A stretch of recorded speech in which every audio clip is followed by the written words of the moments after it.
नमस्कार, आपका स्वागत है हमारे YouTube चैनल शिक्षा सखा पर। आज मैं आपके लिए लेकर आई हूँ कक्षा 4 की पाठ्य पुस्तक परिवेश अध्ययन झरोखा का पाठ 17। इस वीडियो में हम इस पाठ को पढ़ेंगे और इसके प्रश्न अभ्यास करेंगे। पिछली वीडियो में मैंने आपको पाठ 16 जल है तो कल है पाठ को पढ़ाया था और उसके प्रश्न अभ्यास करवाए थे। अगर आप मेरे चैनल पर नए हैं और अभी तक आपने मेरे चैनल को सब्सक्राइब नहीं किया है तो प्लीज़ मेरे चैनल को सब्सक्राइब कर लें और बेल आइकन को ज़रूर दबाएं। मैंने अपने चैनल की प्लेलिस्ट में सब्जेक्ट वाइज लिस्ट डाली हुई है। आप जिस भी सब्जेक्ट के लेसन को देखना चाहते हैं मेरे चैनल की प्लेलिस्ट में जाकर उसे देख सकते हैं। तो चलिए पाठ की शुरुआत करते हैं। पाठ 17 आशियाना। Sultanpur national park. फरवरी महीने की एक सुहानी सी सुबह थी। हमारी कक्षा के सभी बच्चे अध्यापिका के साथ बस में सुल्तानपुर नेशनल पार्क देखने गए। यह पार्क हमारे राज्य के गुड़गांव जिले में है। वहां पहुंचकर अध्यापिका ने सबके लिए टिकट लिए और एक गाइड की सहायता ली। गाइड अंकल ने कहा, बच्चे पक्षियों और जानवरों को दूर से ही देखना है, इन्हें तंग नहीं करना और छेड़ना भी नहीं। चर्चा। उद्यानों और पक्षी विहारों में पक्षियों और जानवरों को दूर से क्यों देखना चाहिए? उत्तर। सबसे पहले गाइड अंकल हमें सूचना केंद्र में ले गए। वहां अनेक पक्षियों की तस्वीरें लगी थी। सूचना पट पढ़कर हमें कुछ पक्षियों की आदतों की जानकारी मिली। सूचना केंद्र देखने के बाद हम पक्षियों और जानवरों को देखने के लिए निकल पड़े। यह भी जानो, सुल्तानपुर राष्ट्रीय उद्यान 1.42 वर्ग किलोमीटर क्षेत्र में फैला हुआ है। इस उद्यान में लगभग 250 किस्म के स्थानीय एवं प्रवासी पक्षी देखे जा सकते हैं। पार्क में बहुत से पक्षियों की आवाज़ें सुनाई देने लगीं। हम भी पक्षियों की आवाज़ों की नकल करने लगे। पुनीत, अंकल वह सामने क्या है? गाइड, बच्चों वह मचान यानी वॉच टावर है, उस पर खड़े होकर पक्षियों और जानवरों को अच्छी तरह देखा जा सकता है। कुछ बच्चे अध्यापिका से पूछकर मचान पर चढ़ गए और दूरबीन से पक्षियों को देखने लगे। आगे हैं अमित, दूरबीन से देखते हुए देखो, उस पेड़ पर कुछ घोंसले लटके हैं, दिख रहे हैं? सीमा, हाँ ये तो बहुत सुंदर हैं, कई घोंसले तो ऐसे लग रहे हैं जैसे पेड़ से बीन लटक रही हो। गाइड, ये बया के घोंसले हैं, ध्यान से देखोगे तो उसी पेड़ पर तुम्हें बया भी दिखाई दे सकती है। यह भी जानो, बहुत ही बारीकी और कारीगरी से बुनकर बया अपना घोंसला बनाता है, इसलिए हमें वीवर पक्षी भी कहते हैं। नर वीवर अपने अपने घोंसले बनाते हैं, मादा वीवर उन घोंसलों को देखती है, उसे जो घोंसला अच्छा लगता है वह उसी में अंडे देती है। चित्र देखो और लिखो, बया के घोंसलों का आकार कैसा है? उत्तर है, बया के घोंसलों का आकार बीन जैसा है। नंबर 2, बया का घोंसला किन चीज़ों से बना है? उत्तर है, घास फूस और तिनकों से। आगे है कोमल, अब मुझे भी दूरबीन से देखने दो। अमित ने दूरबीन कोमल को दे दी। कोमल, उस तरफ कई गौरैया मजे से खा रही हैं। सीमा, कोमल, गौरैया का घोंसला देखने की कोशिश करो, किसी पेड़ पर जरूर दिखेगा। कोमल, यहाँ तो कहीं दिखाई नहीं दिख रहा है, पर मैंने अपने घर के रोशनदान में गौरैया का घोंसला देखा है। गाइड, बच्चों, गौरैया अपना घोंसला कहीं भी बना लेती है, जैसे अलमारी के ऊपर, आईने के पीछे, दीवार के आले में और रोशनदान में। सोचो और लिखो, क्या तुमने गौरैया का घोंसला देखा है? यदि हाँ तो कहाँ पर? उत्तर है, हाँ, मैंने स्कूल के बाहर खड़े जामुन के पेड़ पर गौरैया का घोंसला देखा है। पता करो और लिखो, गौरैया अपना घोंसला किन चीज़ों से बनाती है? उत्तर है, घास फूस और तिनकों से। चित्र में दिख रहे गौरैया व बया के घोंसलों में क्या समानता है और क्या भिन्नता है? रॉबिन का ध्यान एक टूटे हुए घोंसले पर गया। उसने गाइड से पूछा, अंकल ये घोंसला खाली क्यों है? गाइड, इस घोंसले को पक्षी छोड़ गए हैं। रॉबिन, ऐसा क्यों?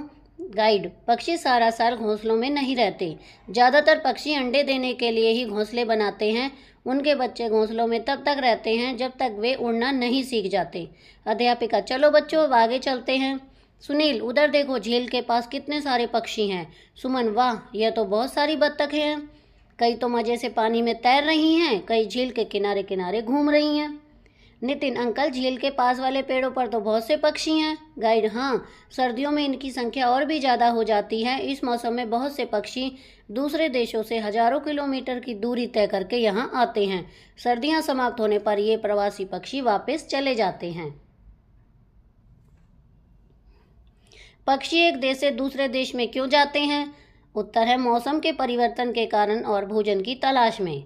कपिल, सुनो सुनो कोयल की आवाज़। रानी, अंकल कोयल का घोंसला दिखाई दे तो वह भी दिखाना। गाइड, कोयल अपना घोंसला नहीं बनाती, वह कोए के घोंसले में ही अंडे देती है। कौवा अपने अंडों के साथ कोयल के अंडों को भी सेता है। क्योंकि इन दोनों के अंडे एक जैसे दिखते हैं। रानी, मेरे घर के पास गुलमोहर का एक पेड़ है, उसकी ऊंची शाखाओं पर एक कोए का घोंसला है। मैंने और मेरे भाई ने अपनी छत से देखा है, वह घोंसला बड़ा और मोटे तिनकों से बना हुआ है। पता करो और लिखो, कोयल के अलावा ऐसे 2 पक्षियों के नाम लिखो जो अपना घोंसला नहीं बनाते। उत्तर है चील और गिद्ध। जो पक्षी घोंसला नहीं बनाते वे अंडे कहाँ देते हैं? उत्तर है जो पक्षी घोंसला नहीं बनाते वे दूसरे पक्षियों के घोंसलों में अंडे देते हैं। आगे, बच्चे बहुत खुश थे। रानी तो चिड़िया के पंखों की तरह हाथ फैलाकर उछलती कूदती जा रही थी। रजनी, सुनो तो यह कुट कुट की आवाज़ कहाँ से आ रही है? गाइड, लगता है कटफोड़वा अपनी चोंच से पेड़ के तने को खोदकर कोटर बना रहा है। यही उसका घर होता है। एक विचित्र घोंसला।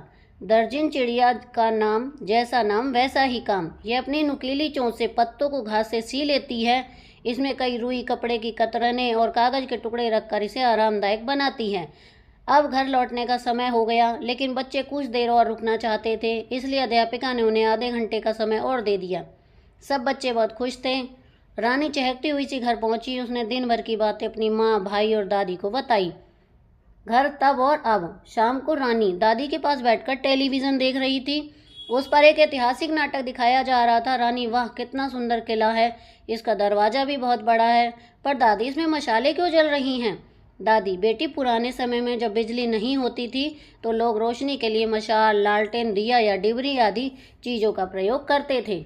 सोचो और लिखो, बिजली न होने पर तुम अपने घर में किन चीज़ों से रोशनी करते हो? उत्तर है मोमबत्ती, मिट्टी का तेल या दिया जलाते हैं। रानी, दादी, क्या हमारा पुराना घर बहुत बड़ा था? दादी, इस किले जितना बड़ा तो नहीं, लेकिन हमारे घर का आंगन काफ़ी बड़ा था और उसमें तुलसी का पौधा लगा हुआ था। घर की दीवारें मोटी तथा मिट्टी और पत्थर की बनी हुई थी। छतें ऊंची और कड़ियों वाली थी। आगे है, तुम्हारे घर की छतें किन चीज़ों से बनी हैं? पुराने समय में घरों की दीवारें मोटी क्यों बनाई जाती थीं?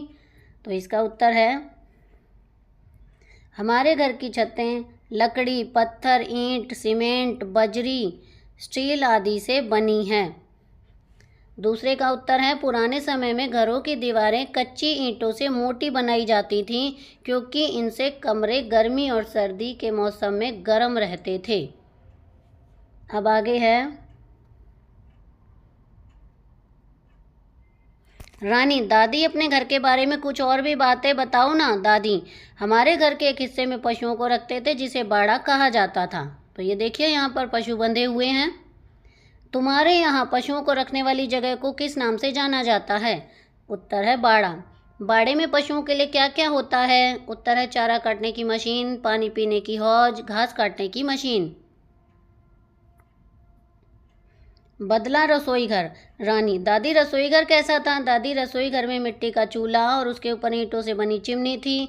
तिबारी में ओखली और चक्की भी थी। खाना जमीन पर बैठकर बनाया जाता था और वहीं सारा परिवार मिलकर खाना खाता था।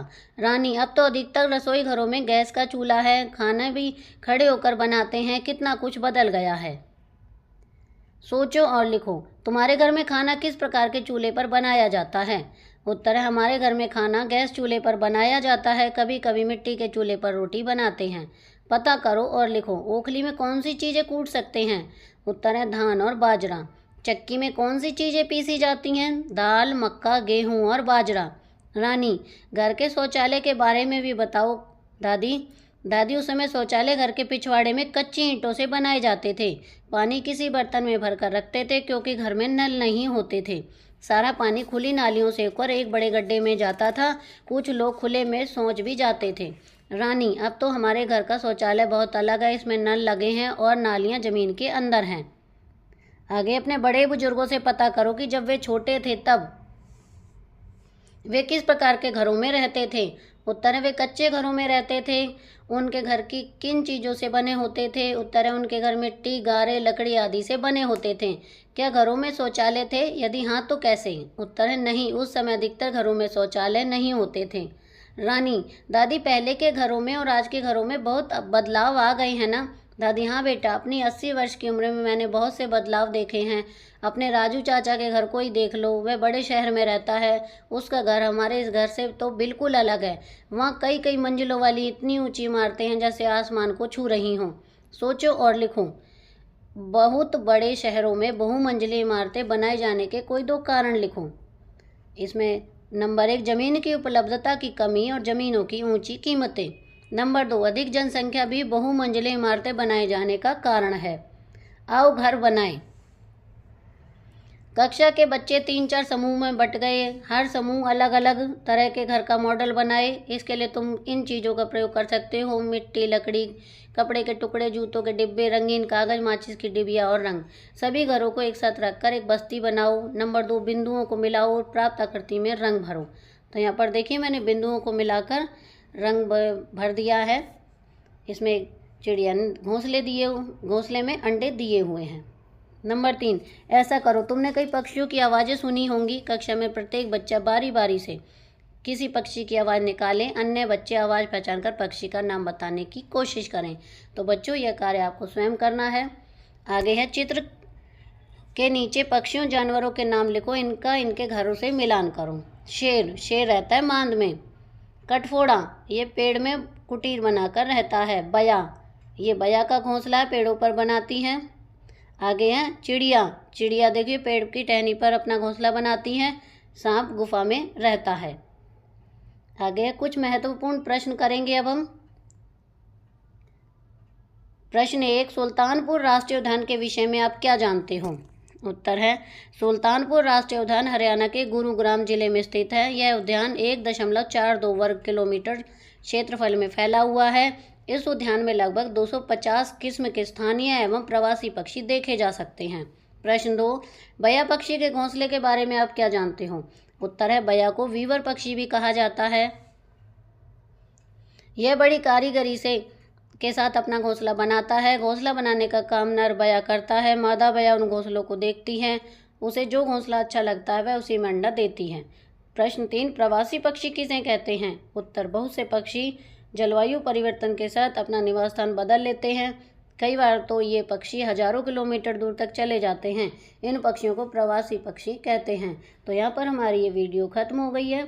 अगली वीडियो में मैं आपको पाठ 18 बात मानचित्र की पाठ को पढ़ाऊंगी और इसके प्रश्न अभ्यास करवाऊंगी। आपको मेरी ये वीडियो कैसी लगी मुझे कमेंट करके ज़रूर बताएं। वीडियो को लाइक करें, शेयर करें और चैनल को सब्सक्राइब करना ना भूलें। Thank you.